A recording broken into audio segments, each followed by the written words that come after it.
막스 슈티르너의 아주 기념비적인 책이죠. 유일자와 그의 소유.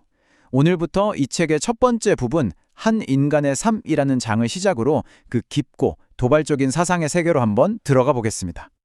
와, 이 책은 정말 첫 문장부터가 심상치 않습니다.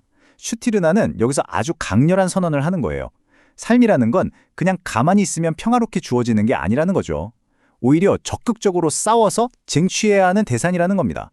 그러니까 이 세상은 저마다 자기 주장을 펼치고 있는데 바로 그 거대한 세상에 맞서서 나 자신을 온전히 내 것으로 만들기 위한 정말이지 끊임없는 투쟁, 그게 바로 삶이라는 겁니다. 다른 모든 것들을 상대로 나 자신을 관철시키려는 이 싸움, 이건요, 피할 수가 없습니다. 그 어떤 사람도, 그 어떤 존재도 예외는 없어요. 슈티르나는 이게 바로 존재의 가장 근본적인 조건이라고 말합니다. 말하자면 승자와 패자, 주인과 노예 사이에서 영원히 계속되는 어쩔 수 없는 전투 같은 거죠. 이 거대한 투쟁 속에서는요, 모든 존재가 자기 주장을 위해서 싸웁니다. 예를 들면 어린아이는 부모한테 맞서 싸우고, 또 시민은 국가에, 심지어 어떤 개념은 또 다른 개념에 맞서서 싸우죠. 그러니 당연히 의지와 의지의 충돌이 일어날 수밖에 없어요. 한쪽이 이기면 주인이 되고 다른 쪽은 지게 되니까 잠시 복종하겠죠. 근데 여기서 슈티르나가 되게 중요한 포인트를 짚어요. 이 둘의 관계는 그걸로 끝나는 게 아니라는 겁니다. 여전히 서로를 적으로 여기면서 끊임없이 서로의 약점을 파고들 기회만 엿본다는 거죠. 슈티르너는 이 평생에 걸친 길고 긴 싸움을 인간이 발달한 세 가지 단계로 아주 명확하게 나눠서 설명합니다. 각 단계마다 싸워야 할 적도 다르고 싸움터도 달라요. 이 구조를 쭉 따라가다 보면 우리가 어떻게 지금의 우리가 되었는지에 대한 슈티르너만의 아주 독특한 통찰을 엿볼 수 있을 겁니다. 자, 그럼 첫 번째 단계, 유년기부터 한번 자세히 들여다볼까요? 인간이 태어나서 처음으로 마주하는 싸움터. 그건 바로 우리 눈에 보이고 손으로 만질 수 있는 사물들, 즉 물리적인 힘과 직접적인 저항으로 꽉 찬 이 현실 세계입니다. 유년기의 싸움은요, 한마디로 이 세계의 법칙, 그리고 그 법칙을 대표하는 자연적인 힘들과의 투쟁입니다. 그중에서도 가장 강력하고 대표적인 존재가 바로 부모죠. 아이에게 부모는 물론 사랑의 대상이기도 하지만 그 이전에 자신을 억누르고 통제하려는 마치 거대한 자연재해처럼 반드시 극복해야만 하는 첫 번째 장애물인 셈이에요. 그러니까 아이는 아주 순수한 현실주의자인 거예요. 이게 옳은 걸까, 저게 그른 걸까 같은 추상적인 개념에는요, 일절 관심이 없어요. 오로지 눈앞에 즉각적이고 물리적인 세계에만 반응하죠. 아이는 부모라는 유형의 장애물에 맞서서 자기 힘을 시험해보고 어떤 논리가 아니라 자기 안에서 막 싹트는 원초적인 힘, 그러니까 영리함이나 고집 같은 걸로 그걸 극복하는 법을 배워나갑니다. 슈티르너는 아이가 쓰는 이 교활함, 용기, 반항심 같은 것들을 다 묶어서 그만의 독특한 방식으로 정신이라고 불러요. 이게 바로 인간이 가진 최초의 무기인 거죠. 아이에게 세상은 그냥 부딪혀보고 시험해보고 극복해야 할 대상들의 연속일 뿐입니다. 이성이니 선악이냐는 골치 아픈 개념은 아직 그 세계에 존재하지 않아요. 하지만 이 평화롭다고 해야 할까요? 하여튼 이 현실주의의 시대는 영원하지 않습니다. 아이가 청년으로 자라면서 이 모든 게 아주 극적으로 그리고 다시는 되돌릴 수 없게 변해버립니다. 자, 이제 투쟁의 무대가 외부 세계에서 우리의 내면 세계로, 물리적인 것에서 정신적인 것으로 완전히 이동합니다. 이전과는 비교도 안 될 만큼 훨씬 더 강력하고 교활한 적이 나타나기 때문이죠. 유년기 때의 부모라는 물리적인 힘을 겨우 정복하고 아, 이제 자유다 라고 생각한 젊은이는요, 완전히 새로운 종류의 족쇄와 마주하게 됩니다. 이건 눈에 보이는 물리적인 힘으로 만들어진 족쇄가 아니에요. 바로 사상, 이념, 그리고 양심이라는 눈에 보이지 않는 족쇄죠. 슈티르너는 이 새로운 지배 영역을 가이스트, 우리말로는 정신이라는 용어로 설명합니다. 이 정신이라는 건 청년의 마음속에 떡하니 자리 잡고 그의 존재 전체를 지배하면서 끝없이 자기 영역을 넓히려는 거대한 내면의 왕국 같은 겁니다. 그리고 이 정신세계에 사는 존재들을 슈티르너가 뭐라고 부르냐면요, 고정관념 또는 훨씬 더 생생한 표현으로 유령이라고 부릅니다. 말 그대로예요. 우리 마음속을 떠돌아다니면서 우리를 사로잡고 절대적인 헌신을 요구하는 그런 섬뜩한 개념들인 거죠. 진리, 자유, 정의, 이런 이념들 참 멋있죠. 청년의 영혼을 환하게 비추고 뜨거운 영감을 주기도 합니다. 하지만 바로 그 눈부신 힘 때문에 새로운 주인이 되어버리는 거예요. 한번 생각해 볼까요? 오늘날 우리를 사로잡고 있는 유령들은 뭐가 있을까요? 어떤 특정한 정치 이념일 수도 있고요. 아니면 소셜미디어를 통해서 끊임없이 퍼지는 올바르게 사는 법에 대한 강박 같은 걸 수도 있겠죠. 이런 유령들은 이제 부모님의 명령보다 훨씬 더 강력하게 청년의 모든 행동을 좌지우지합니다. 청년의 마음속에 자리 잡은 이 새로운 폭군은 바로 양심입니다. 이 양심이라는 내면의 경찰은 끊임없이 우리에게 속삭여요. 야, 그건 비애국적인 행동이야. 그건 도덕적으로 옳지 않아. 사람들이 널 이기적이라고 볼걸? 이런 식으로 청년을 자신의 순수한 욕망에서 점점 멀어지게 만들고 결국 그 유령에게 복종하도록 만드는 거죠. 슐트르너는 유년기에서 청년기로 넘어가는 이 극적인 변화, 즉 현실주의에서 관념주의로의 전환을 더 명확하게 설명하기 위해서 인류 역사 전체를 아주 흥미로운 비유로 사용합니다. 이걸 정말 흥미로운 비유 아닌가요? 그는 현실주의적인 아이를 세속적인 지혜, 그리고 어떻게 하면 이 세상에서 잘 살 것인가에 집중했던 고대인, 즉 그리스인이나 로마인에 비유합니다. 반면에 관념주의적인 청년은 내면으로 눈을 돌려서 보이지 않는 정신, 신학적인 진리에 모든 걸 걸었던 근대인, 즉 기독교인에 빗대어 설명하는 거죠. 고대의 지혜는 철저하게 실용적이었습니다. 이 험난하고 적대적인 세상 속에서 어떻게 하면 평온과 안녕을 지킬 수 있을까? 이게 목표였던 거죠. 당시 소피스트들은 이렇게 선언했습니다. 이성이야말로 인간이 세계에 맞서는 진정한 무기다. 그들의 싸움은 언제나 바깥, 즉 외부의 힘을 향해 있었어요. 슈티르너에게 기독교는 인류 역사가 위대하게 내면으로 방향을 튼 사건을 상징합니다. 정신, 즉 신이 새로운 진리가 되면서 싸움의 초점은 외부 세계가 아니라 이 추상적인 이상에 봉사하기 위해 내 안의 불완전한 영혼을 정화하는 것으로 완전히 바뀌어버렸죠. 이건 청년이 외부 세계에서 자신의 내면, 즉 머릿속의 유령들로 관심을 돌리는 것과 정확히 같은 구조를 가집니다. 자, 그런데 중년기 다음에는 과연 무엇이 올까요? 이념의 노예가 된 채로 그냥 우리 삶이 끝나는 걸까요? 슈티르너는 단호하게 아니라고 말합니다. 그는 마지막에 결정적인 변화, 즉 성인의 출현이 가능하다고 주장하거든요. 이 마지막 단계는요, 섬겨야 할 새로운 이상이나 더 나은 유령을 찾는 게 아닙니다. 바로 그 이상이라는 것 자체에 대한 필요성을 완전히 넘어서는 거예요. 이 둘의 차이는 정말 결정적입니다. 청년은 이념의 하인이에요. 세상을 자기 이상에 맞춰서 막 뜯어 고치려고 하고, 심지어 가장 어리석은 명예를 위해서라도 기꺼이 자기 목숨을 바칩니다. 하지만 성인은 달라요. 그는 더 이상 어떤 이상에 사로잡혀 있지 않습니다. 세상을 있는 그대로 바라보면서 자신의 이기적인 이해관계에 따라 아주 실용적으로 대하는 거죠. 바로 이게 근본적인 전환점입니다. 성인은 더 이상 어떤 신성한 청사진에 맞춰서 세상을 바꾸려는 개혁가가 아니에요. 그는 자신의 목적을 위해서 세상을 하나의 도구처럼 이용하는 사람이 되는 겁니다. 아이처럼 물리적 세계의 폭정을 이겨내고 또 청년처럼 정신세계의 폭정, 즉 그 수많은 유령들의 지배를 극복해낸 이 인물이야말로 슈티르너가 제시하는 새로운 종류의 인간, 유일자의 시작인 셈입니다. 오직 자기 자신의 고유한 이해관계에만 봉사하는 이 성인이라는 새로운 인물은 우리에게 아주 심오하면서도 좀 불편한 질문을 던집니다. 이 사람은 과연 누구이며 온갖 신성한 이념으로 가득 찬 이 세상에서 앞으로 대체 무엇을 할 것인가? 이 질문에 대한 답을 찾아가는 여정은 다음 시간에 계속해서 이어가 보도록 하겠습니다. 모든 인간의 삶은 정말 단 하나의 피할 수 없는 투쟁으로 시작됩니다. 세상은 가만히 있질 않죠. 끊임없이 우리를 밀어내고 억누르고 어떤 틀에 맞추려고 합니다. 우리는 바로 그 거대한 힘에 맞서서 나라는 존재를 어떻게든 지켜내려고 발버둥치죠. 철학자 막스 슈티르너는 바로 이 지점, 이 아주 근본적인 투쟁에서 인간과 역사를 꿰뚫어 봅니다. 생각해 보세요. 우리가 태어나는 그 순간부터 우리는 이 혼돈 속에서 나 자신을 스스로 찾아내고 또 획득해야 하는 과제를 안고 시작하는 겁니다. 근데 이게 쉽지가 않아요. 세상의 모든 것, 심지어 나를 낳아준 부모님조차도 그들 자신의 존재를 주장하면서 우리에게 저항합니다.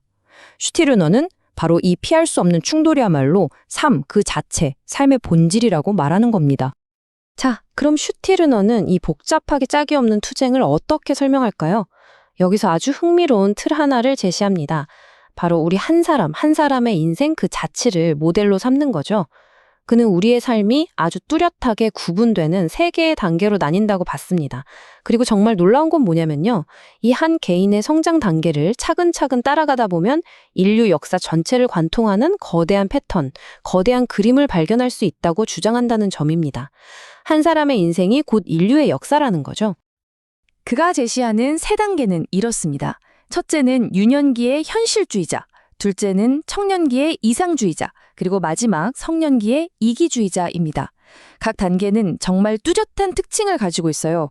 마치 애벌레가 번데기를 거쳐 나비가 되는 것처럼 명확한 과정을 거칩니다. 처음에는 세상과 물리적으로 부딪히면서 싸우고, 다음 단계에서는 눈에 보이지 않는 정신과 관념의 세계에 사로잡히죠. 그리고 마지막, 성년기에 이르러서야 비로소 그 모든 것들로부터 벗어나 진짜 자기 자신을 발견하게 된다는 겁니다. 여기서 정말 흥미로운 지점이 바로 유년기와 청년기의 싸움 방식이 완전히 근본적으로 다르다는 거예요. 한번 상상해 보세요. 유년기의 적은 물리적인 세계입니다. 아이를 번쩍 들어올려서 못 가게 막는 부모님의 힘, 나를 넘어지게 만드는 중력, 만지면 뜨거운 전화로 같은 것들. 전부 눈에 보이고 몸으로 느껴지는 자연 법칙들이죠. 그래서 아이는 어떻게 싸우나요? 막무가내로 때를 쓰고 고집을 부리고 말 그대로 동물적인 완력으로 이 세계가 내뱉는 안 돼! 라는 목소리에 맞서 싸웁니다. 하지만 청년기로 넘어가면 이 투쟁의 무대가 완전히 내면으로 옮겨갑니다. 이제 적은 바깥 세상이 아니라 내 머릿속, 바로 정신의 세계가 되는 거죠. 이성과 양심이라는 아주 강력한 쇠무기를 손에 쥐고는 그건 비합리적이야, 그건 부도덕해와 같은 생각의 법칙에 스스로를 복종시키려고 끝없이 싸우는 거예요. 외부와의 싸움이 내면의 싸움으로 바뀌는 극적인 전환이죠. 아이는 자신보다 압도적으로 강한 부모나 세상의 물리적인 힘에 맞서 싸우면서 금방 깨닫게 됩니다. 아, 힘만으로는 절대 이길 수 없구나. 바로 그 절망의 순간 아이는 인류 최초의 갈견과도 같은 엄청난 무기를 찾아냅니다. 슈티르너는 이걸 가이스트, 우리말로 정신이라고 불러요. 근데 이건 그냥 똑똑하다는 뜻이 아니에요. 교활함, 용기, 반항심 같은 보이지 않는 의지의 힘을 말하는 겁니다. 아이는 바로 이 정신의 힘을 이용해서 어른들의 명령 뒤에 숨겨진 약점을 파고들죠. 때로는 거짓말을 하고 때로는 애교를 부려서 설득하면서 자신을 억압하던 그 거대한 물리적 세계를 극복하는 법을 터득하기 시작하는 겁니다. 자, 이제 청년기에 이르면 개인은 추상적인 관념의 세계에 완전히 매료됩니다. 진리, 자유, 정의, 인류애, 이런 개념들은 이제 단순한 단어가 아니에요. 현실보다 더 높고 더 실제적이고 거의 신적인 진리로 여겨집니다. 청년은 이 눈부시게 빛나는 이념들을 위해서라면 기꺼이 싸우고 심지어 자신의 목숨까지도 바칠 가치가 있다고 열렬하게 믿게 되죠. 그의 영혼은 이 사상의 세계가 보여주는 완벽한 이상에 완전히 사로잡혀버리는 겁니다.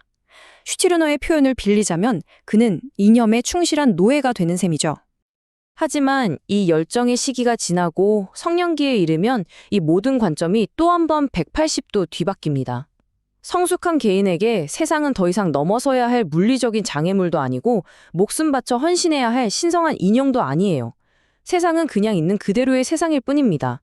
이제 그는 세상을 자신의 고유한 이익에 따라서 실용적으로 사용하고 관계를 맺어야 할 대상으로 바라보게 되죠.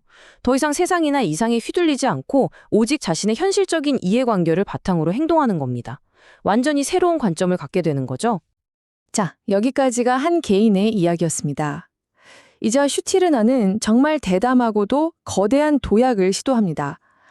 방금 우리가 살펴본 한 개인의 3단계 발달 모델을 인류 역사 전체에 그대로 적용시키는 겁니다. 그는 역사를 거대한 한 인간의 삶으로 보고 그 첫 번째 단계인 유년기를 바로 고대에서 찾습니다. 다시 말해 고대 그리스와 로마인들은 인류 전체의 어린아이였던 셈이죠. 고대인들은 마치 어린아이처럼 눈에 보이고 손에 잡히는 이 현실 세계에 모든 관심을 쏟아부었습니다. 그들의 철학적 과제는 초월적인 진리나 내세를 찾는 게 아니었어요. 그들의 질문은 지극히 현실적이고 실용적이었습니다. 바로 이 세상 속에서 어떻게 하면 좋은 삶, 즉 진정한 삶의 즐거움을 누릴 수 있을까 하는 문제였죠. 그들은 세계를 있는 그대로 이해하고 그것을 정복함으로써 행복에 도달할 수 있다고 믿었습니다. 고대 사상의 흐름을 쭉 따라가 보면 이렇습니다. 처음에는 소피스트들이 나타나서 이렇게 외치죠. 너 자신의 지성과 이성을 사용해서 세상을 꿰뚫어보고 절대 속지 마라. 이렇게 자신감을 불어넣습니다. 그 후 스토아 학파나 에피쿠로스 학파 같은 철학자들은 마치 이적인 세상을 잘 다루어서 그 안에서 평온과 행복을 얻는 아주 정교한 삶의 지혜들을 만들어냈죠. 하지만 이 장대했던 여정의 끝은 완전한 붕괴였습니다.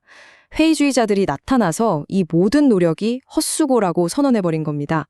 세상 그 자체에는 어떤 내재적인 진리도, 절대적인 선도, 악도 없다는 최종 결론에 이르게 된 거죠. 결국 고대 세계는 성경에서 빌라도가 예수에게 던졌던 바로 그 질문 앞에서 완전히 멈춰 서게 됩니다. 진리가 무엇이냐? 세상 속에서 진리를 찾으려고 했던 수백 년간의 거대한 프로젝트는 이 세상 안에는 진리가 없다는 너무나도 허무한 결론으로 막을 내리고 맙니다. 인류는 의미를 상실한 채 깊은 지적인 마비 상태에 빠지게 된 것이죠. 이것이 바로 인류의 유년기가 끝나는 지점입니다. 고대 세계가 진리는 없다는 파산 선고와 함께 막을 내리자 인류는 완전히 새로운 단계로 도약합니다. 바로 인류의 청년기, 근대인의 시대가 열리는 거죠. 슈티르너에게 근대는 곧 기독교의 시대와 동의어입니다. 그리고 이 시대의 시작은 외부 세계에 대한 깊은 환멸에서 비롯된 어쩌면 필연적인 반작용이었던 셈이죠. 두 시대의 차이는 정말 극명합니다. 고대인들의 목표가 세상의 진리를 파악하는 것이었다면 근대인들의 목표는 정신의 진리, 즉 내면의 진리를 이해하는 것이었습니다. 그래서 고대인들이 세상과 적극적으로 관계를 맺고 그것을 정복하려고 했다면 근대인들은 정확히 정반대의 길을 갑니다. 그들은 세상을 거부하고 자신의 내면으로 정신과 신의 세계로 눈을 돌렸습니다. 세상에서 진리를 찾는 데 실패했으니 이제 더 높고 영원한 곳, 바로 그 정신의 세계에서 진리를 찾으려 한 것입니다.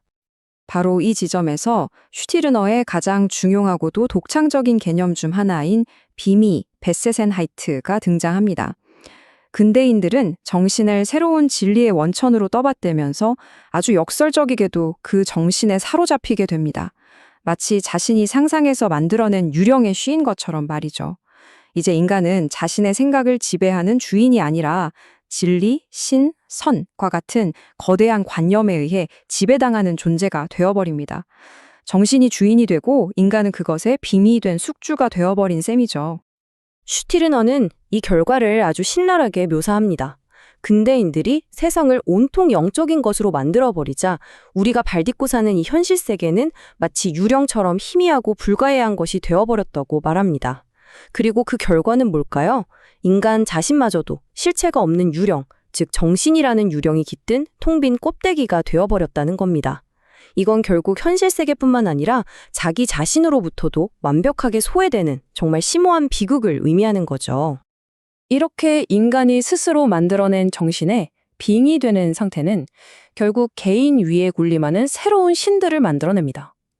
그리고 이 신성한 관념들은 그 신을 섬기는 새로운 사제 계급을 탄생시키죠. 자, 이제 슈티르너 논의의 가장 날카롭고 핵심적인 지점으로 들어가 보겠습니다. 슈티르너는 더 높은 존재라는 개념을 아주 극진적으로 확장합니다. 그에게 더 높은 존재는 기독교의 신처럼 종교적인 대상에만 한정되지 않아요. 개인보다 우위에 놓여서 개인의 희생과 복종을 당연하게 요구하는 모든 관념, 모든 이념, 모든 개념이 바로 더 높은 존재입니다. 따라서 신이 사라졌다고 말하는 현대에도 국가나 도덕, 인류애 같은 세속적인 개념들이 얼마든지 종교적인 신처럼 폭군으로 군림할 수 있다는 겁니다. 국가, 민족, 도덕, 법, 진리, 그리고 인류와 자유까지. 이 모든 빛나고 위대해 보이는 개념들이 바로 근대의 새로운 신들, 즉 우리를 지배하는 새로운 유령들입니다. 우리는 이 개념들을 개인보다 훨씬 우월한 것으로 여기고 이것들을 위해서 개인의 이익과 행복, 심지어는 생명까지도 희생해야 한다고 배우죠. 한번 생각해 보세요. 오늘날 우리가 국가를 위해 혹은 정의라는 이념을 위해 얼마나 많은 것들을 당연하게 희생하고 있나요? 슈티르너의 지적이 얼마나 날카로운지 알 수 있는 대목입니다. 이것들은 감히 비판조차 허용되지 않는 신성한 영역이 되어서 개인을 억압하는 겁니다. 그리고 이 신성한 것들에 맹목적으로 봉사하는 사람들은 새로운 사제 계급이 됩니다. 예를 들어 프랑스 혁명의 로베스피에르는 국가와 정의라는 이념의 대사제로서 그 이념을 실현한다는 명분 아래 수많은 사람을 단두대로 보냈습니다. 마찬가지로 인류애라는 거대한 이상에 사로잡힌 사람은 그 위대한 이상을 위해 눈앞에 있는 개별 인간들을 희생시키는 것을 정당화할 수도 있습니다. 이념의 광신도가 그 이념의 집행자가 되어서 인간적인 비용은 전혀 고려하지 않게 되는 끔찍한 상황이 벌어지는 거죠. 이 과정의 최종 결과는 정말 끔찍합니다. 세상이 이런 신성한 유령들로 가득 차게 되면 개인이라는 존재는 지워져 버립니다. 당신은 더 이상 고유한 나로서 다른 사람과 관계를 맺는 게 아니에요. 기독교인, 국민, 애국자와 같은 이념적인 정체성의 껍데기를 쓰고 다른 사람을 만나게 됩니다. 모든 인간관계는 이 유령들에 의해 중간에서 매개되고 왜곡되죠. 그래서 진실하고 직접적인 사람 대 사람의 관계는 불가능해집니다. 오늘날 정치적인 이념이나 정체성 때문에 오랜 친구나 가족과 등을 돌리는 현상을 보면 이 19세기 철학자의 경고가 얼마나 현실적인지 소름이 돋을 정도입니다. 결국 슈티르너는 우리에게 이 근본적인 질문을 던집니다. 세상이 사람보다 더 실제적이고 더 중요하다고 여겨지는 국가, 민족, 인류와 같은 유령들로 가득 찰 때 하나뿐인 개별적인 나의 운명은 도대체 어떻게 되는 걸까요? 인류는 물리적 세계의 억압에서 벗어나기 위해 정신이라는 무기를 발견했지만 이제는 스스로 만든 그 정신의 감옥에 갇혀버리고 말았습니다. 이 질문은 그가 책의 다음 부분에서 제시할 해결책, 즉 이기주의자의 등장을 예고하면서 우리에게 아주 깊은 생각할 거리를 남깁니다. 우리가 지난번에는 막스 슈티르너가 어떻게 기존의 모든 권위를 의심의 눈초리로 바라봤는지에 대해 이야기 나눴죠. 그렇다면 그가 살았던 근대, 그러니까 혁명으로 탄생했다는 그 새로운 세상은 과연 자유로웠을까요? 슈티르너의 눈에는 어땠을까요? 오늘 바로 그 얘기를 해보려고 합니다.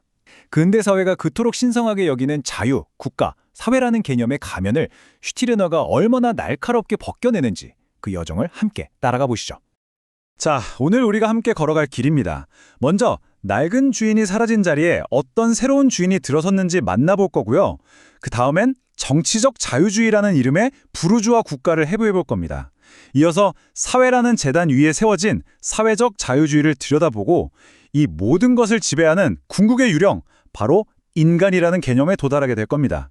그리고 마지막으로 이 새로운 종교를 이끄는 자유의 사제들이 과연 누구인지 확인하면서 마무리하겠습니다. 슈티르너가 우리에게 이런 질문을 던지는 거예요. 야, 너희들 왕이랑 교회 무너뜨렸다고 진짜 자유로워진 거 맞아? 그의 대답은 아주 단호합니다. 아니, 우리는 그냥 눈에 보이던 낡고 거추장스러운 족쇄를 끊어냈을 뿐이라는 거죠. 그리고 그 자리에 보이지 않고 훨씬 더 교묘한 정신의 족쇄를 스스로 채웠다는 겁니다. 보이는 주인을 보이지 않는 유령으로 바꿔치기 한 것에 불과하다는 거예요. 이게 훨씬 무서운 거죠. 옛날에는 주인이 누군지 확실했어요. 바로 저기 있는 왕, 저기 있는 사제. 딱 보였죠. 그들의 명령은 직접적이었고 누구에게 복종해야 하는지도 명확했습니다. 그런데 혁명 이후에는 어떻게 됐을까요? 주인이 사라진 게 아니라 안 보이는 걸로 바뀐 거예요. 바로 국가, 사회, 인류, 법 같은 추상적인 개념들 말이죠. 이 새로운 주인들은 눈에 보이지 않으니까 저항하기도 힘들고 오히려 우리 마음속으로 스며들어와서 이게 바로 내 도덕적 의무야 라고 속삭입니다. 훨씬 더 강력한 지배가 시작된 셈입니다. 슈티르너의 이 말이 정말 핵심을 찌릅니다. 온 세상이 유령이 됐다. 그러니 네 안에서 유령 말고는 아무것도 발견하지 못해도 놀라지 마라. 이게 무슨 뜻일까요? 바로 근대 사회의 가장 큰 속임수를 말하는 겁니다. 구체적인 현실을 유령, 다시 말해 신성하고 절대적인 관념으로 바꿔치게 하는 거요. 한번 생각해 보세요. 정의, 애국심, 인류애, 이 단어들 너무 숭고하게 들리지 않나요? 하지만 슈티르너의 눈에는 이게 다 개인을 억압하는 유령입니다. 정의를 위해 희생해라. 국가를 위해 헌신해라. 이 말이 너무나 당연하게 들리는 바로 그 순간 우리는 우리가 맞는 유령의 노예가 되는 겁니다. 결국 진짜 나는 사라지고 유령에 홀린 껍데기만 남게 되는 거죠.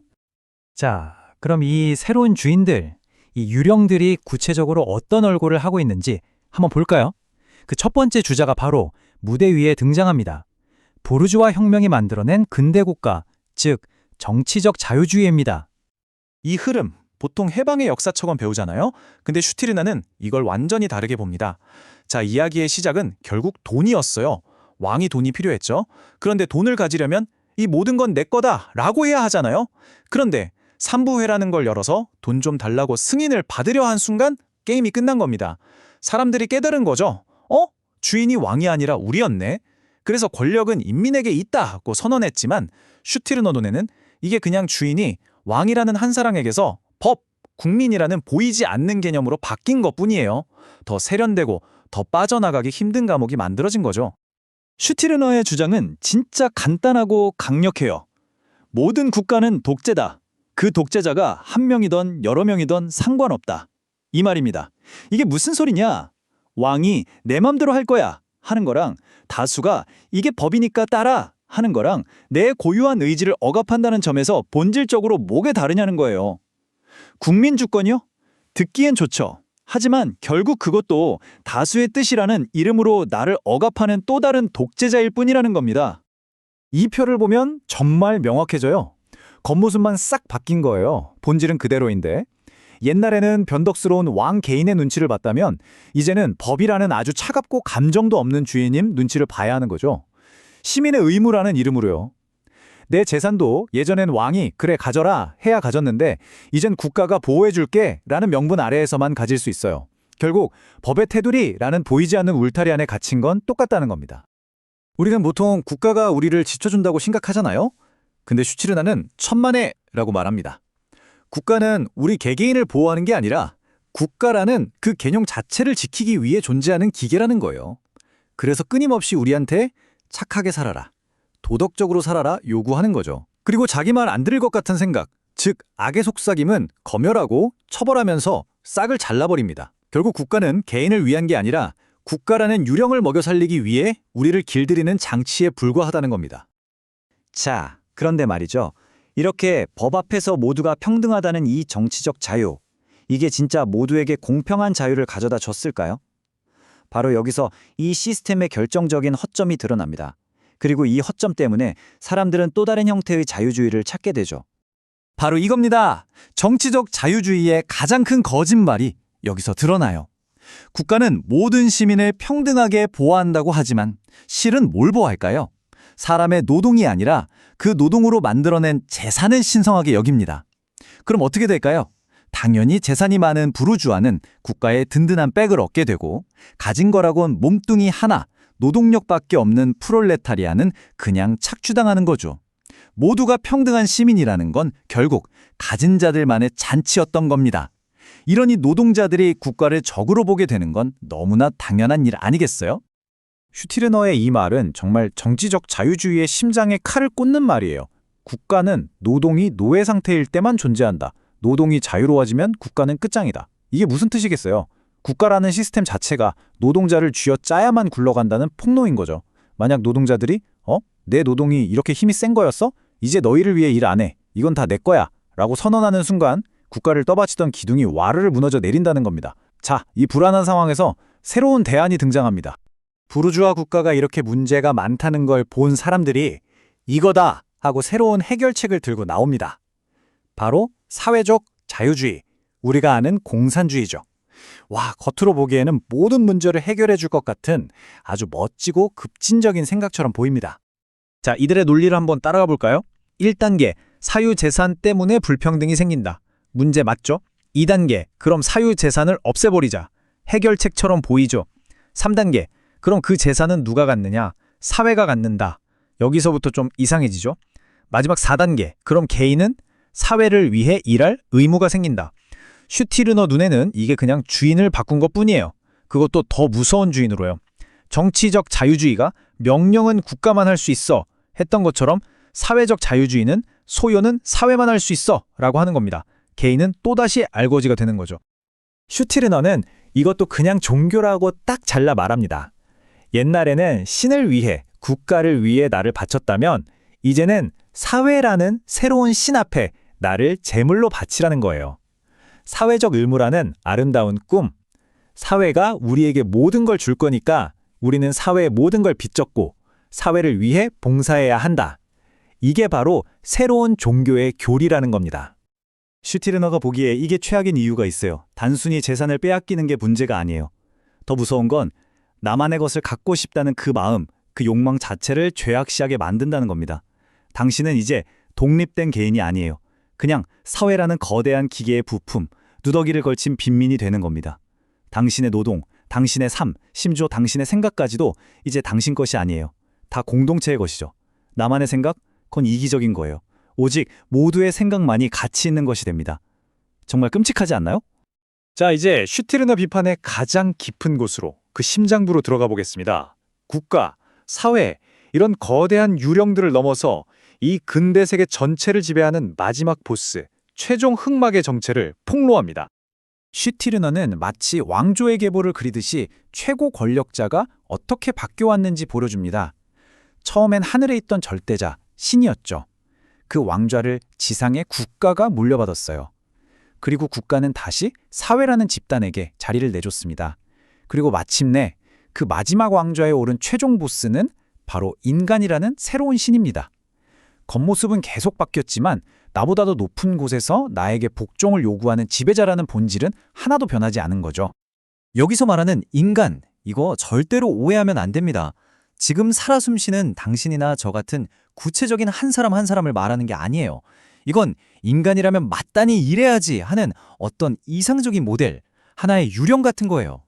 우리는 이 완벽한 인간이라는 유령이 되기 위해서 지금 여기 있는 진짜 나, 이기적이기도 하고 욕심도 많은 이 나를 억누르고 희생해야 한다는 보이지 않는 명령을 받고 있다는 겁니다.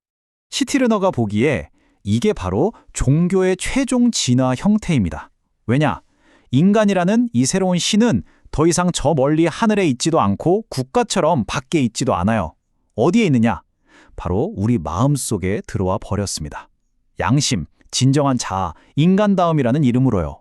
이제 누가 밖에서 감시하지 않아도 우리 스스로가 우리를 검열하고 통제하는 완벽한 감옥에 갇혀버린 겁니다. 자, 그럼 이런 생각이 들죠. 이 모든 자유주의가 결국 새로운 종교라면 그 종교를 이끄는 사제들은 도대체 누구일까요? 누가 이 새로운 신을 섬기라고 우리를 부추기는 걸까요? 슈티르너는 프랑스 혁명의 로베스피에르 같은 사람들을 딱 지목합니다. 이들은 특정 이념에 미친 광신도들이에요. 조국, 인민, 인류 같은 거창하고 신성한 명분을 딱 내세우면서 우리 개개인의 희생을 너무나도 당연하게, 심지어 아름다운 것이라고 포장하죠. 이건 옛날 얘기가 아니에요. 지금도 보세요. 국가를 위해, 사회를 위해, 인류를 위해, 이런 대의를 위해서 개인의 자유와 고유함을 억압하는 모든 사람들이 바로 이 시대의 새로운 사제들이라는 겁니다. 결국 어떤 길로 가든 똑같다는 거예요. 신의 법을 따르든 국가의 법을 따르든 아니면 인류애라는 더 고상해 보이는 법을 따르든 결국 당신은 당신보다 더 위대한 어떤 유령에게 사로잡혀 있다는 사실은 변하지 않습니다. 자유를 준다면서 활짝 열렸던 그 수많은 문들이 알고 보니 전부 똑같은 감옥으로 통하는 문이었던 거죠. 이것이 바로 슈티르너가 우리 시대에 던지는 정말 근본적이고도 위험한 질문입니다. 진짜 자유로워지려면 우리 머리 위에 있는 이 모든 신성한 것들을 전부 남김없이 부숴버려야 하는 걸까? 만약 그렇게 해서 모든 게 무너진 잿더미 위에는 과연 무엇이 서 있을까? 이 무시무시한 질문이 바로 그의 최종 답변, 즉 신도 아니고 시민도 아닌 오직 자기 자신의 주인인 유일한 자가 등장할 무대를 만들어주는 겁니다. 그 이야기는 다음 시간에 계속 이어가도록 하죠. 우리가 자유를 얻기 위해 일으켰던 그 혁명 있잖아요. 그 함성이 사실은 우리를 묶는 또 다른 사실을 만든 거라면 어떨까요? 좀 충격적이죠? 오늘은 바로 이 지점을 파고든 막스 슈티르너의 시선으로 근대 사상이 감추고 있던 그 속내를 한번 들여다볼까 합니다. 슈티르너는 시작부터 아주 도발적인 말을 던집니다. 모든 국가는 전제 정치다. 여기서 진짜 놀라운 건 우리가 자유의 끝판왕이라고 생각하는 민주주의 공화국도 예외가 아니라는 거예요. 아니, 모두가 주인이 되는 시스템이 어떻게 전제 정치가 될 수 있다는 걸까요? 지금부터 그의 아주 날카롭고 어떻게 보면 좀 위험하기까지 한 논리를 차근차근 따라가 보겠습니다. 자, 우리의 첫 번째 탐험지는 바로 정치적 자유주의, 그러니까 시민혁명의 심장부입니다. 이 혁명, 뭘 약속했었죠? 왕이라는 한 사람의 독단적인 억압에서 인간을 해방시키겠다. 그래서 이성적인 시민과 정의로운 국가를 만들겠다. 정말 위대한 약속이었죠? 과연 그 약속 제대로 지켜졌을까요? 자, 보세요. 혁명으로 절대군주를 무너뜨렸어요. 와, 이제 자유다 싶었겠죠? 하지만 슈티르너는 고개를 절레절레 흔듭니다.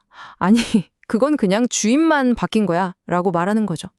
절대 권력이 사라진 게 아니라 국가라는 새로운 주인한테 넘어갔을 뿐이라는 거예요. 근데 이 전환의 결정적인 계기가 뭐였냐면 바로 돈, 그러니까 소유 문제였어요. 왕이 돈이 없어서 의회를 소집하잖아요.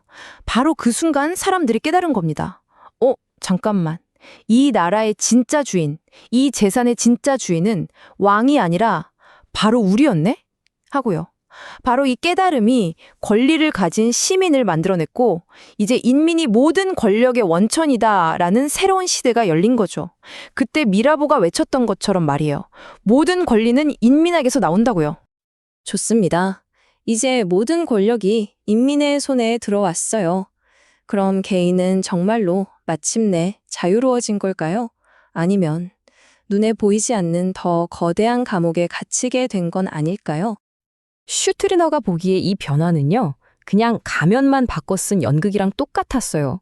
왕이라는 눈에 보이는 주인이 사라진 그 자리를 법이라는 눈에 보이지 않고 감정도 없는 더 냉혹한 폭군이 차지했을 뿐이라는 거죠.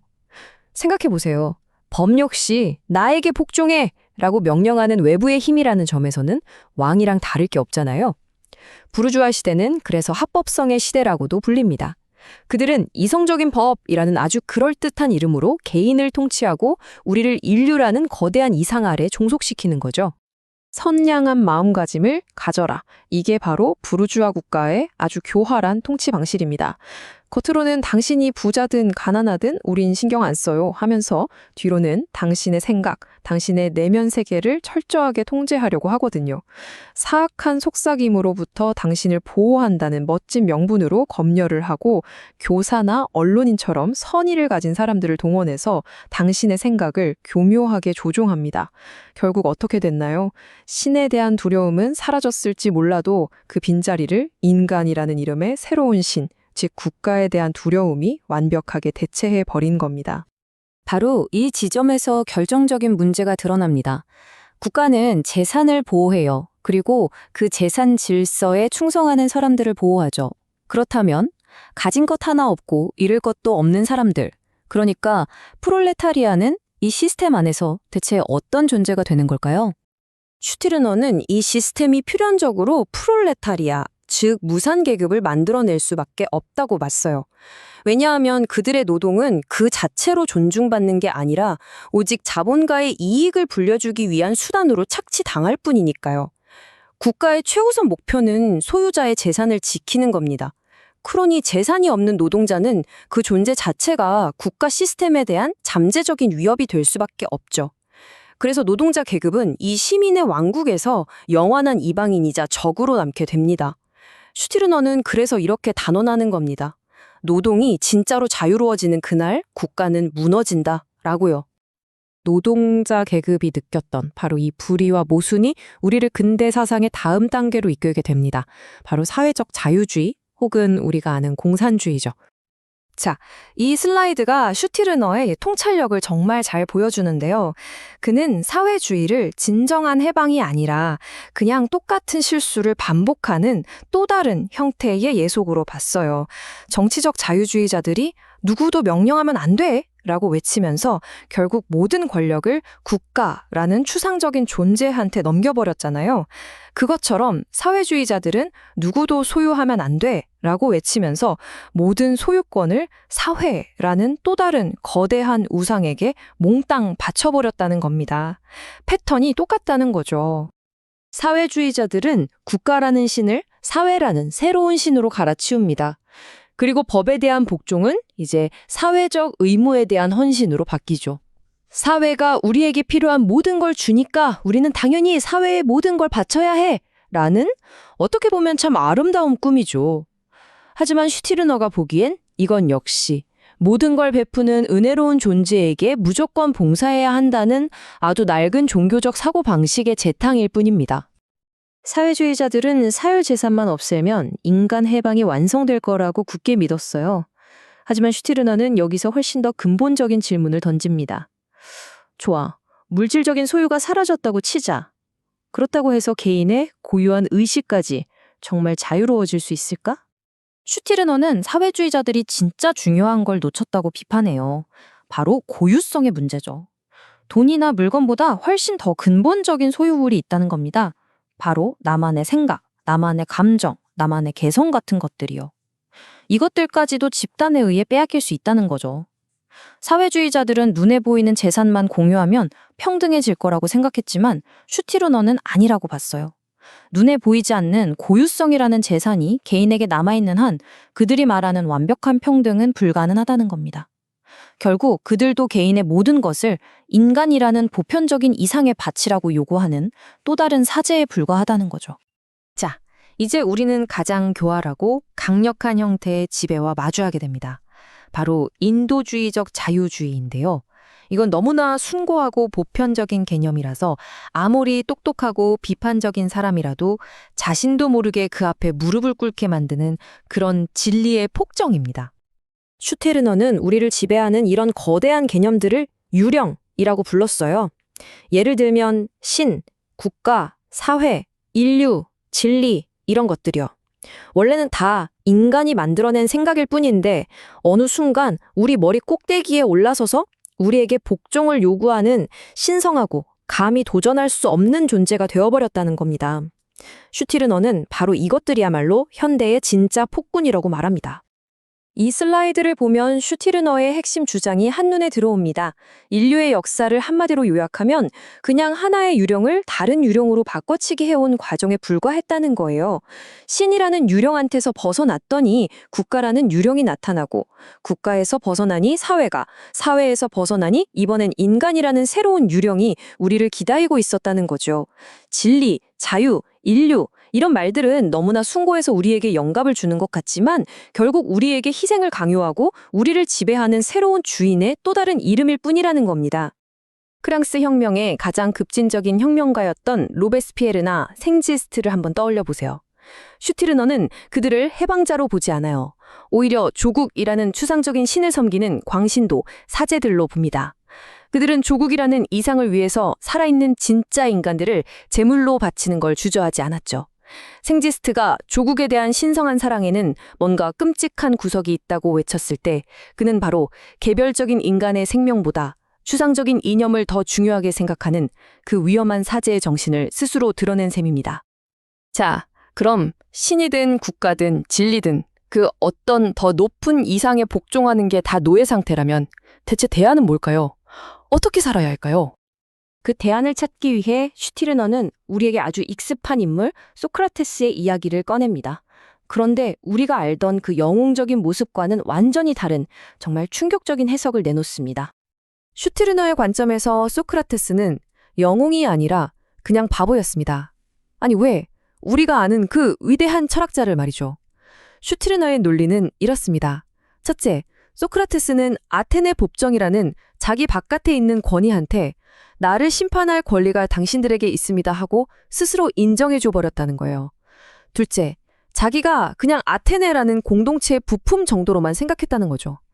자기 자신이 그 자체로 완전한 존재, 유일자라는 걸 몰랐다는 겁니다. 만약 소크라테스가 이걸 알았다면 저들이 나를 죽일 힘, 권력은 있지만 그럴 권리는 없다는 걸 깨달았다면 과연 독배를 마셨을까요? 절대 아니라는 거죠. 슈티르너가 보기에 소크라테스가 도망치지 않은 건 위대해서가 아니라 자기 바깥에 법이라는 신성한 유령이 있다고 믿었던 나약함의 증거일 뿐이라는 겁니다. 정말 파격적인 해석이죠. 그렇다면 유일자는 어떻게 행동할까요? 그는 어떤 행동을 하기 전에 법이나 도덕에 비춰봐서 이게 옳은가를 묻지 않습니다. 대신 이렇게 묻죠. 내가 이걸 할 힘이 있는가? 그리고 내가 이걸 원하는가? 유일자에게 유일한 권위는 바로 자기 자신뿐입니다. 내가 힘이 있다면 나는 이미 나 자신에게서 권한을 부여받은 것이다. 다른 누구의 허락이나 정당화 따위는 필요 없다. 이것이 바로 모든 유령으로부터의 해방선언인 셈입니다. 이런 관점을 갖게 되면 개인은 자연스럽게 모든 외부 권위와 정면으로 충돌할 수밖에 없게 됩니다. 유일자와 국가는 절대로 친구가 될 수 없습니다. 애초에 국가의 존재 이유 자체가 개인을 제한하고 길들이는 거니까요. 국가는 개인이 자기 힘으로 문제를 해결하는 걸 절대 원하지 않아요. 그래서 결투 같은 걸 금지하고 개인이 복수하는 걸 처벌하고 모든 폭력을 국가가 독점하려고 하는 겁니다. 국가의 목적은 언제나 딱 하나예요. 야생마 같은 개인을 길들여서 국민이라는 보편적인 마구간에 가둬두는 것. 그 이상도 이하도 아닙니다. 그래서 슈티르너의 결론은 아주 명확하고 단호합니다. 개인과 국가는 시민과 보호자의 관계가 아니라는 거예요. 그냥 영원한 적대 관계일 뿐입니다. 당신의 고유한 의지를 꺾으려고 하는 존재. 그게 국가든 사회든 신이든 그건 그냥 당신의 적입니다. 그러니 적으로 대하라는 거죠. 자, 이제 마지막 질문이 남았습니다. 모든 신성한 것들을 다 파괴해버린 이 폐허 위에서 그럼 우리는 도대체 어떻게 함께 살아갈 수 있을까요? 슈티르너가 그리는 새로운 인간관계의 비전을 한번 살펴보겠습니다. 모든 낡은 제도를 무너뜨린 슈티르너가 제시하는 대안은 새로운 사회 같은 게 아니에요. 바로 유일자들의 연합입니다. 그 차이가 정말 중요한데요. 사회나 국가는 어때요? 나를 자기네 소유물로 보고 자기들 목적을 위해 나를 이용하죠. 그쵸? 하지만 유일자들의 연합은 정반대입니다. 내가 주체예요. 내 목적을 위해서 다른 사람과 관계를 맺고 서로를 이용하는 거죠. 여기서 이용한다는 말이 좀 거슬릴 수 있는데 우리가 생각하는 그런 착취의 의미가 아니에요. 오히려 각자의 개성을 100% 존중하면서 필요할 때 서로의 힘을 빌려 쓰는 아주 자발적이고 또 언제든 흩어질 수 있는 그런 유연한 관계를 말하는 겁니다. 국가도 사회도 그 어떤 도덕적 의무도 다 거부해버린 유일자들이 맺는 관계. 과연 어떤 모습일까요? 이 근본적인 질문이 바로 슈티르너 사상의 최종 목적지라고 할 수 있습니다. 슈티르너의 대답은 어쩌면 좀 충격적일 수 있습니다.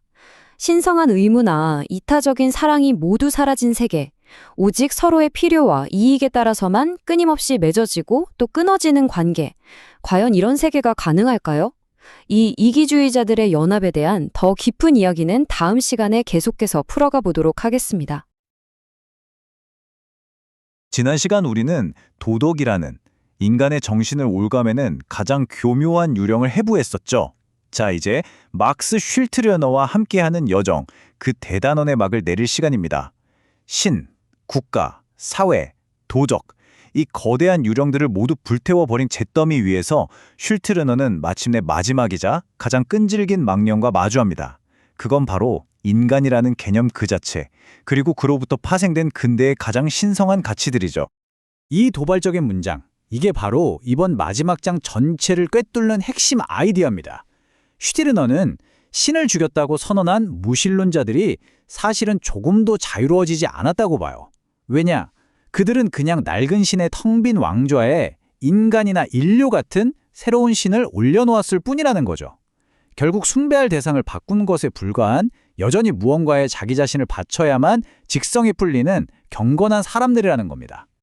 그래서 이번 시간에는요, 슈트르너가 어떻게 이 최후의 성스러운 것들, 그러니까 자유주의가 내세우는 그 숭고한 이상들을 산산조각 내는지 한번 자세히 들여다볼 거고요. 그리고 그 폐허 위에서 그가 제시하는 정말 급진적인 대안, 바로 나라는 유일한 존재의 철학은 과연 무엇인지 그 심장부로 직접 들어가 보겠습니다. 슈티르너에 따르면 인류의 역사는 줄곧 신성한 것들과의 싸움이었어요. 그런데 진짜 중요한 싸움은 신을 믿냐 안 믿냐의 문제가 아니라는 겁니다. 진짜 전선은 나보다 더 높은 어떤 존재를 섬기는 사람들과 오직 자기 자신만을 섬기는 사람들, 바로 이 사이에 그어져 있다는 거죠. 자, 화면을 한번 보시죠. 왼쪽에 있는 신, 성령, 교회 같은 낡은 신들은 이제 좀 힘을 잃은 것처럼 보이죠? 그런데 그 빈자리를 보세요. 오른쪽에 새로운 신들이 정확히 똑같은 구조로 들어와 앉았습니다. 신의 자리는 인간이라는 추상적인 개념이, 교회의 자리는 국가가, 그리고 신의 법은 인권이라는 새로운 계명이 차지한 거예요. 이름이란 겉모습은 훨씬 세련되고 세속적으로 바뀌었지만 개별적인 나에게 복종하고 희생하라고 요구하는 그 지배의 구조는 정말 조금도 변하지 않았습니다. 이제 인간은 개별자인 나보다 더 높은 존재가 되었고 인권은 그 새로운 신이 저에게 자비롭게 내려주는 시혜, 즉 선물이 되어버린 거죠. 여기서 슈티르너는 한 걸음 더 나아가서 정말 통렬한 질문을 던집니다. 우리가 그토록 숭고하다고 믿는 저 인류라는 대의야말로 사실은 가장 거대하고 무자비한 이기주의가 아니냐는 거예요. 한번 생각해 보세요. 인류라는 이 거대한 유령은 자기 자신의 발전과 진보를 위해서 수많은 국가와 민족 그리고 셀 수 없이 많은 개인들을 기꺼이 희생시키잖아요. 그리고 그들의 쓸모가 다하면 마치 쓰고 버린 도구처럼 역사의 거름더미 위로 가차없이 내던져 버립니다. 결국 우리 모두는 인류라는 거대한 자아를 위한 소모품에 불과한 게 아닐까요? 근대 사회를 열어젖힌 위대한 이념, 바로 자유주의죠. 하지만 슈티르너의 눈에 비친 자유주의는 약속된 해방이 아니었습니다. 오히려 더 교묘하고 세련된 형태의 새로운 족쇄였죠. 자, 이 자유주의라는 유령이 어떻게 새로운 주인들을 만들어냈는지 그 세 가지 얼굴을 하나씩 차근차근 뜯어보겠습니다. 프랑스 혁명과 함께 태어난 첫 번째 형태, 바로 정치적 자유주의입니다. 이건 왕 한 사람의 독단적인 지배를 끝냈다는 점에서는 분명 의미가 있었죠. 하지만 그 왕의 자리에 국가, 민족, 법이라는 새로운 절대군주를 대신 앉혔을 뿐입니다. 정치적 자유주의가 확립한 포배 지배라는 것도 결국 뭐겠어요? 어제 살았던 지배자들의 의지가 문서 형태로 굳어진 것에 불과합니다.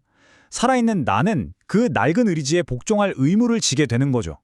국가는 모든 시민의 국가, 즉 뷰르거시타트를 표방하지만 슈티르너가 보기에는 그 실체가 결국 재산을 가진 유산계급의 이익을 대변하는 국가일 뿐이라는 겁니다. 사회주의나 공산주의는 정치적 자유주의의 이런 위선을 정확히 꿰뚫어봤습니다. 법 앞에 평등이라는 게 돈 없는 사람한테는 아무런 의미도 없다는 사실을 간파한 거죠. 아주 날카로운 지적이었어요. 하지만 그들이 내놓은 처방은 병을 고치기는커녕 더 심각한 병을 불러왔습니다. 사회주의자들은 사적 소유가 불평등의 근원이라고 정확하게 진단했어요. 그런데 그 해결책이 뭐였냐 하면 그 소유를 각 개인에게 돌려주는 게 아니었어요. 대신 사회라는 이름의 새로운 주인에게 전부 몰수해버리는 길을 택했죠. 결국 개인의 소유욕을 없앤 게 아니라 그 소유의 주체를 개인에서 사회라는 거대한 유령으로 바꾼 것에 불과했던 겁니다. 자, 이렇게 되니까 개인은 이제 사회적 의무라는 새로운 족쇄에 묶이게 됩니다. 논리는 간단해요. 사회가 우리에게 모든 것을 주니까 우리는 사회를 위해 헌신해야 한다는 거죠. 이거 어디서 많이 들어본 얘기 같지 않으세요? 가령 회사를 위해, 팀을 위해 개인의 삶과 시간을 희생하는 걸 당연하게 여기는 문화라던가, 아니면 SNS에서 집단의 의견과 다른 생각을 드러내기 두려워서 스스로를 검열하는 모습 같은 거요. 이 모든 게 바로 개인이 사회라는 보이지 않는 주인에게 복무하는 모습입니다. 이기주의는 여전히 가장 큰 죄악으로 남고, 개인은 노동자 사회라는 새로운 신을 위해 자기 자신을 제물로 바쳐야 하는 거죠. 이제 자유주의의 가장 교묘하고 궁극적인 형태에 도달했습니다. 이건 국가나 사회보다 한 단계 더 나아가서 더 추상적인 인간이라는 이상 그 자체를 숭배하는 겁니다. 이게 바로 새로운 종교의 사제들이 하는 일입니다. 슈티르너는 프랑스 혁명기의 로베스피에르나 생쥐스트 같은 인물들을 바로 이 새로운 종교의 광신적인 사제들로 봐요.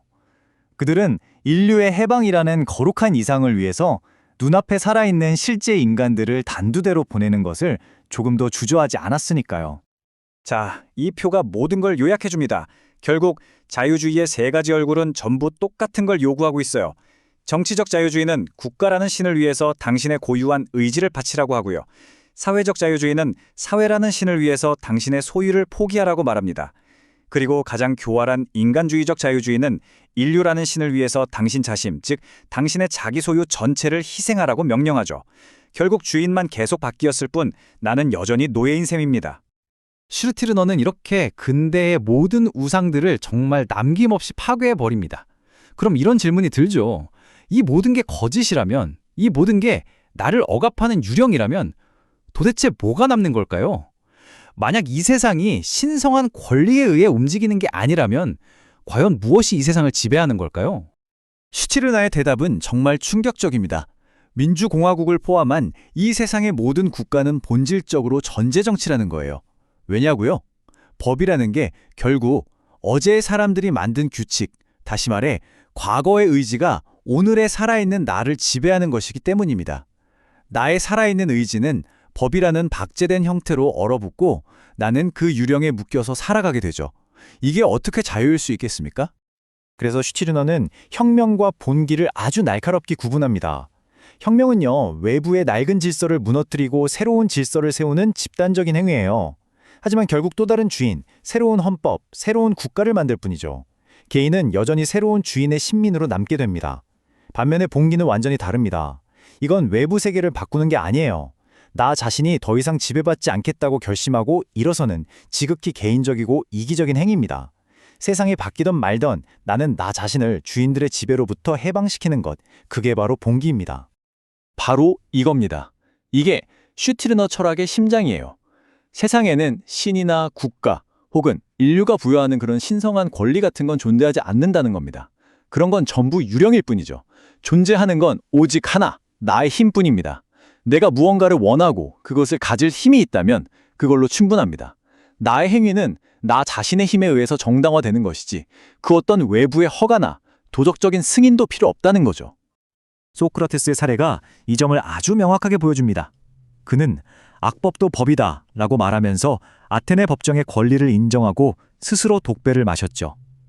슈티르너에게 이것은 숭고한 자기 희생이 아니라 자기 자신에 대한 가장 큰 배반입니다.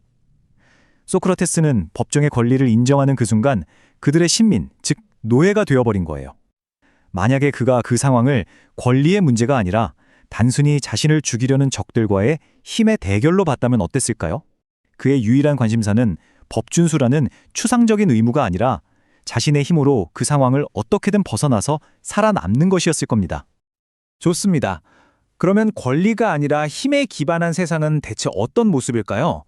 모든 사람이 자기 힘만 추구한다면 세상은 그저 만인에 대한 만인의 투쟁, 그야말로 아수라장이 되는 거 아닐까요? 슈티르너는 아니라고 답합니다.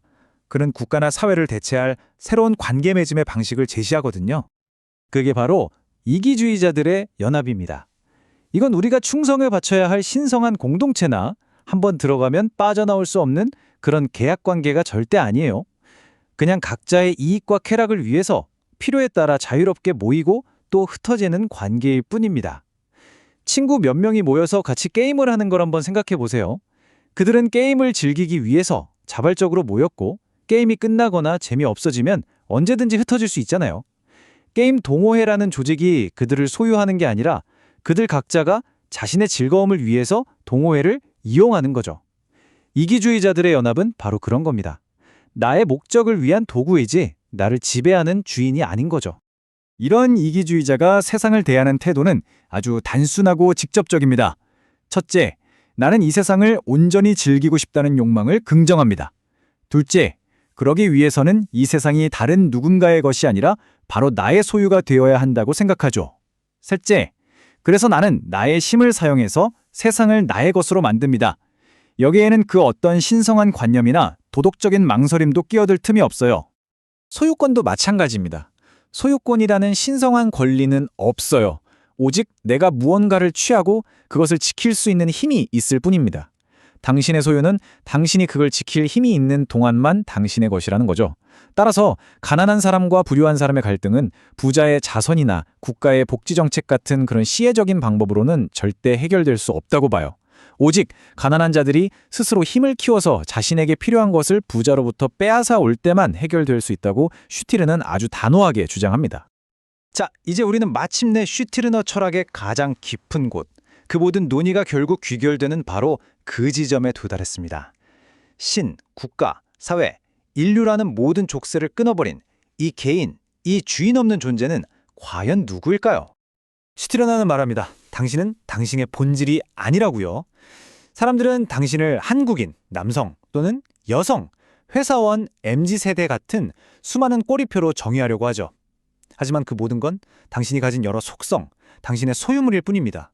그것들이 당신 자체일 수는 없어요. 제가 지금 여기서 말을 하고 있지만 말하는 사람이 저의 본질은 아닌 것과 똑같습니다. 그 모든 꼬리표 뒤에 그 모든 소유물을 소유하고 있는 진짜 주인, 바로 나 자신이 있는 겁니다. 우리 사회는 끊임없이 우리에게 소명이나 삶의 목적을 찾으라고 강요하죠. 하지만 슈티르너는 인간에게 그런 미리 정해진 운명 따위는 없다고 단언합니다. 저 들판에 핀 꽃을 한번 보세요. 저 꽃이 완벽한 꽃다움이라는 이상을 실현하기 위해서 피어나는 게 아니잖아요. 그냥 자신의 힘이 닿는 데까지 햇빛과 물과 흙을 빨아들이고 자기 자신을 남김없이 살아낼 뿐입니다. 우리도 똑같아요. 무언가가 되어야 하는 게 아닙니다. 당신은 이미 당신 자신입니다. 슈티르너는 이 진짜 나를 유일자라고 부릅니다. 이 세상에 단 하나뿐인 다른 그 무엇과도 비교 불가능한 고요한 존재라는 뜻이죠. 그리고 이 유일자의 본질을 그는 창조적 무라고 표현합니다. 여기서 무는 텅 비어 있다는 뜻이 결코 아니에요. 오히려 그 반대입니다. 그건 아직 어떤 이름이나 정의로도 고정되지 않은 순수한 창조의 원천이라는 의미입니다. 당신의 모든 생각과 감정, 행동은 바로 이 규정되지 않은 무로부터 흘러나오는 거예요. 당신은 외부에서 주어진 본질에 따라 사는 존재가 아니라 매 순간 자기 자신을 창조해 나가는 원천 그 자체인 겁니다. 이 모든 논의는 마침내 슈티르너의 책 전체를 압축하는 이 유명한 마지막 문장으로 향합니다. 그의 철학 전체가 담겨있는 이 선언은 과연 무엇을 의미할까요? 이건 결코 허무주의적인 절망의 선언이 아닙니다.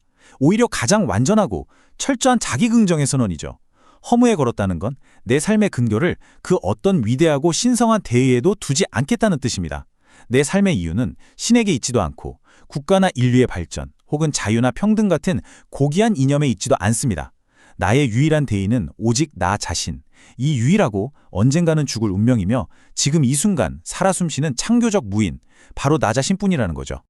내 것을 허무에 건다는 건 이 세상의 모든 진리와 이념들을 내가 이용하고 소비할 나의 소유물로 여기겠다는 선언입니다. 나는 내 생각과 내 힘의 유일한 주인이에요. 나는 죄책감 없이 내 이기심의 허기를 채우기 위해 세상을 이용합니다. 나는 불완전한 존재가 아니에요. 지금 이 순간의 나는 내가 될 수 있는 모든 것이므로 그 자체로 완벽합니다. 나는 그 누구에게 무언가를 받을 자격이 있는 존재가 아니라 내 힘으로 세상 모든 것을 취할 수 있는 소유자입니다. 슈티르너의 이 책 전체는 결국 우리 각자에게 던지는 하나의 거대한 질문입니다. 당신의 삶을 한번 돌아보세요. 당신이 목숨처럼 소중히 여기고 기꺼이 희생할 수 있다고 믿는 그 신성한 가치들, 그게 애국심이든 정의든 사랑이든 혹은 성공이라는 이상이든 뭐든 좋습니다. 그 모든 것들을 다시 한번 살펴보세요. 그리고 스스로에게 물어보십시오. 당신이 그것들을 당신의 목적을 위한 소유물로 부리고 있습니까? 아니면 그것들이 당신의 주인이 되어 당신을 부리고 있습니까?